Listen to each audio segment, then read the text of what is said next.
Alexandria Ocasio-Cortez says her family would have starved under President Trump's new food stamp rules. Joe Biden calls a man a liar and challenges him to push-ups. And Nancy Pelosi pushes forward on articles of impeachment. All that and more. I'm Bobby Eberle. This is a 13-minute news hour. And God bless the United States of America.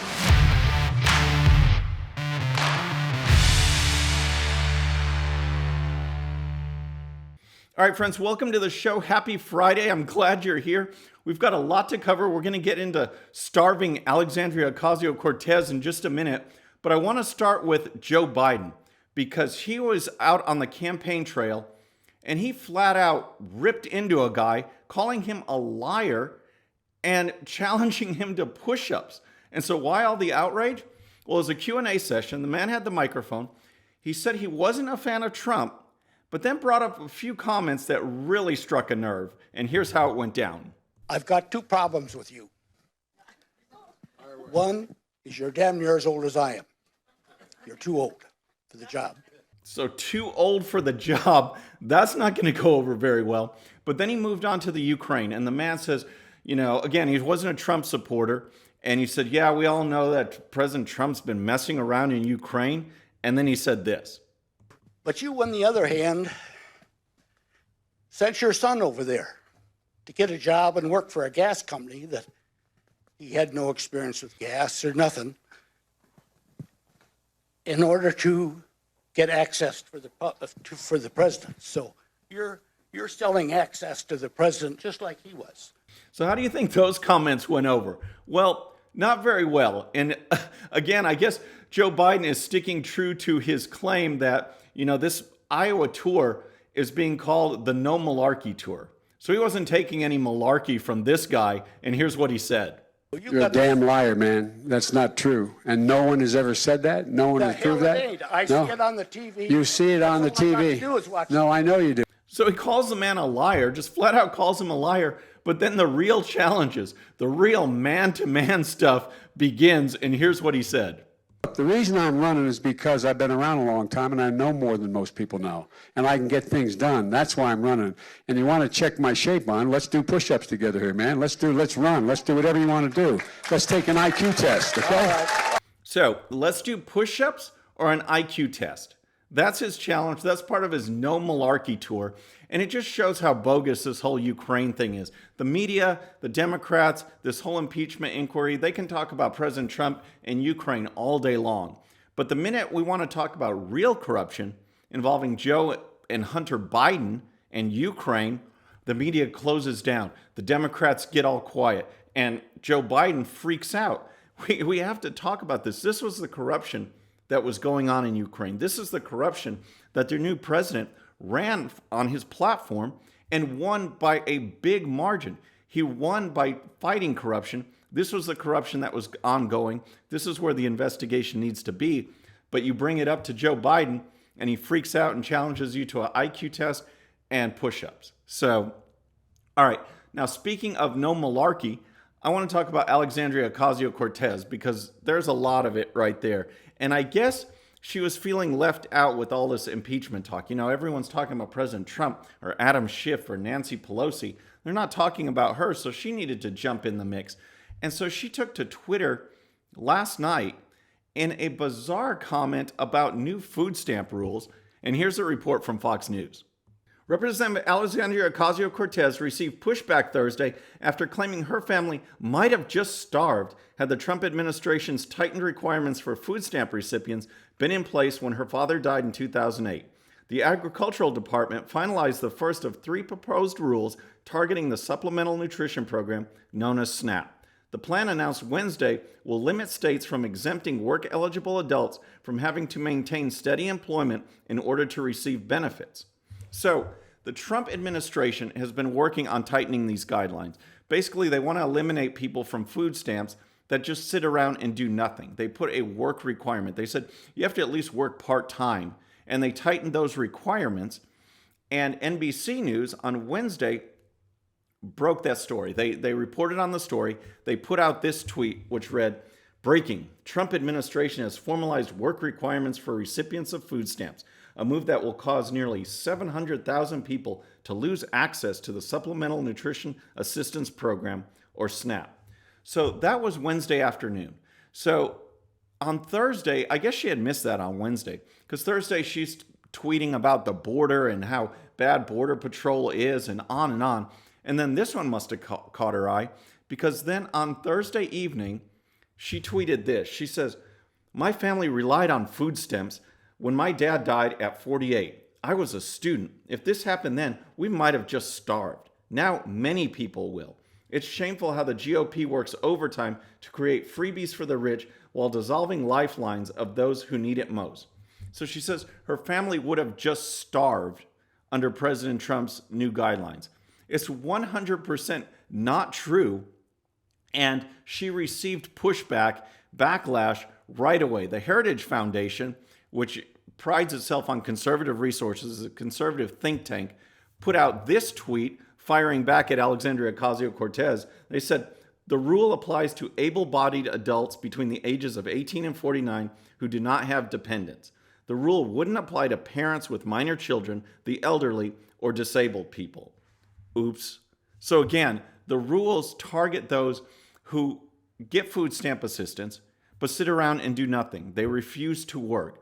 And this is, if you're going to get a government benefit, you need to do something to earn that benefit. There's nothing wrong with requiring people to work. And this is only part-time work. This is like going to a McDonald's or something in order to qualify for this food stamp assistance. And here's more from Fox News. SNAP feeds more than 36 million people. Under current rules, work-eligible able-bodied adults without dependents and between the ages of 18 and 49 can receive only 3 months of SNAP benefits in a 3-year period if they don't meet the 20-hour workweek requirement. The new rule, which will take effect on April 1st, 2020, imposes stricter criteria for states to meet in order to issue waivers. Under the plan, states can only issue waivers if a city or county has an unemployment rate of 6% or higher. The waivers will be good for 1 year and will require the governor to support the request. The USDA estimates the change will save roughly $5.5 billion over 5 years and cut benefits for roughly 688,000 SNAP recipients. Agriculture Secretary Sonny Perdue said the rule will help move people from welfare to work.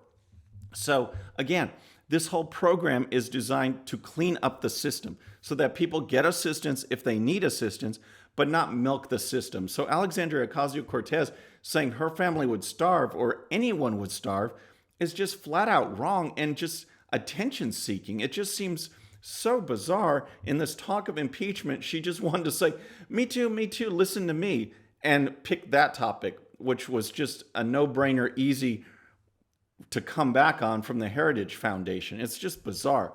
So how is this impeachment affecting President Trump, the guy at the center of all of this stuff?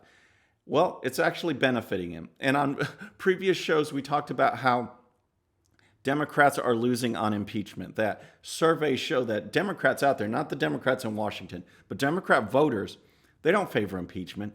Independents, even by a higher margin, a higher percentage, don't favor impeachment. They don't want to see this happen. They want to see Washington get back to work and debate legislation and things like that, reasons that they were elected in the first place. But the Democrats keep pressing on. This has been their agenda from the beginning. And yesterday, Nancy Pelosi went in front of the cameras and talked about impeachment. So the more she does it, though, and we'll get to some of her comments, the more it helps President Trump. Just yesterday, Rasmussen Reports issued their latest poll, and we've been tracking this, and here are some of the results. It says, the Rasmussen Reports daily presidential tracking poll for Thursday shows that 52% of likely U.S. voters approve of President Trump's job performance. The latest figures include 38% who strongly approve of the job Trump is doing. So that puts things into perspective. His approval rating keeps going up. Now it's top 50% on Rasmussen's daily tracking, 52%. And again, to compare that to where a Barack Obama was at this exact time in his presidency, you have President Trump at 52%, Barack Obama at 46%. A 6-point lead over Barack Obama, who every day was praised by the media. Every day he was exalted as the chosen one.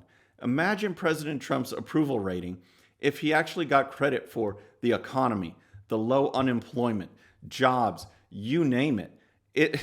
It would be incredible, but that message doesn't get out. All we hear is impeachment and Russia collusion and Ukraine letters and Adam Schiff and Nancy Pelosi. That's the narrative that they're driving, this corruption, this impeachment sham, and we don't hear the good stuff, and yet President Trump's approval rating continues to rise. So what's going to happen now? Is it going to go up some more? Because yesterday, Nancy Pelosi announced that the Democrats were going to proceed with impeachment. She's ordering them to keep going and draft articles of impeachment. And here's what she said. Our democracy is what is at stake. The president leaves us no choice but to act because he is trying to corrupt, once again, the election for his own benefit. So she's right about one thing, and that is our democracy is at stake. If we have gotten to the point now where a single party can drive a president out of office, a single party can overturn an election, the results, the choice of millions and millions of Americans, if a single party can do that just because they don't like the election results, just because they don't like who the president happens to be, then our democracy is at stake because it wasn't meant to work like that. The American people, by a vote of 30 states to 20, elected President Trump. He is our president. Deal with it. Beat him in the next election if you don't like it. But this whole idea that you can overturn an election with charges that are just bogus, that of reports that you don't even have firsthand information or secondhand information or thirdhand information, reports of a crime where both sides agree there was no crime, it's absolutely ridiculous, and it's scary what the Democrats are doing. And here's more from Pelosi. Sadly, but with confidence and humility, with allegiance to our founders and a heart full of love for America, today I am asking our chairman to proceed with articles of impeachment. I commend our committee chairs and our members for their somber approach to actions which I wish the president had not made necessary. Sadly, and with a heart full of love, give me a break. And you know what? The part of her comments right there that I found the most frustrating, the most ridiculous, are where she says that she wished President Trump hadn't pursued this Ukraine phone call and forced him to this point of drawing up articles of impeachment, as if that everything was fine and dandy until President Trump made this phone call, when we all know that is absolutely 100% not true. As soon as Rashida Tlaib was sworn in, she's talking about going after President Trump and impeaching him. Nancy Pelosi gave a speech, comments to reporters back in March, talking about impeachment, months and months before this Ukraine phone call ever happened. They've been talking about impeachment from day one. So this whole idea that we're so sad because President Trump did something that we were forced to act on, they've been trying to drum up something from day one. Russia collusion didn't work. This Ukraine stuff is bogus. And yet they won't investigate the actual corruption in Ukraine that involved the Bidens, Barack Obama, and that administration. It's just absolutely ridiculous. So folks, that's our show for today. I hope you enjoyed it. I hope you have a great weekend. Please subscribe. And when you do, please hit that bell so you'll be notified. And we'll see you next time. I'm Bobby Eberle. This is a 13-minute news hour.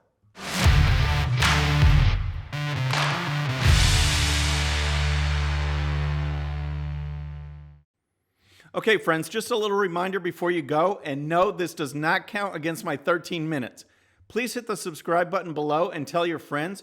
And if you happen to miss our last show, you can check it out right here. And also for great conservative news and commentary, please check out GOPUSA.com. All right, folks, we'll see you on the next show. Have a great day.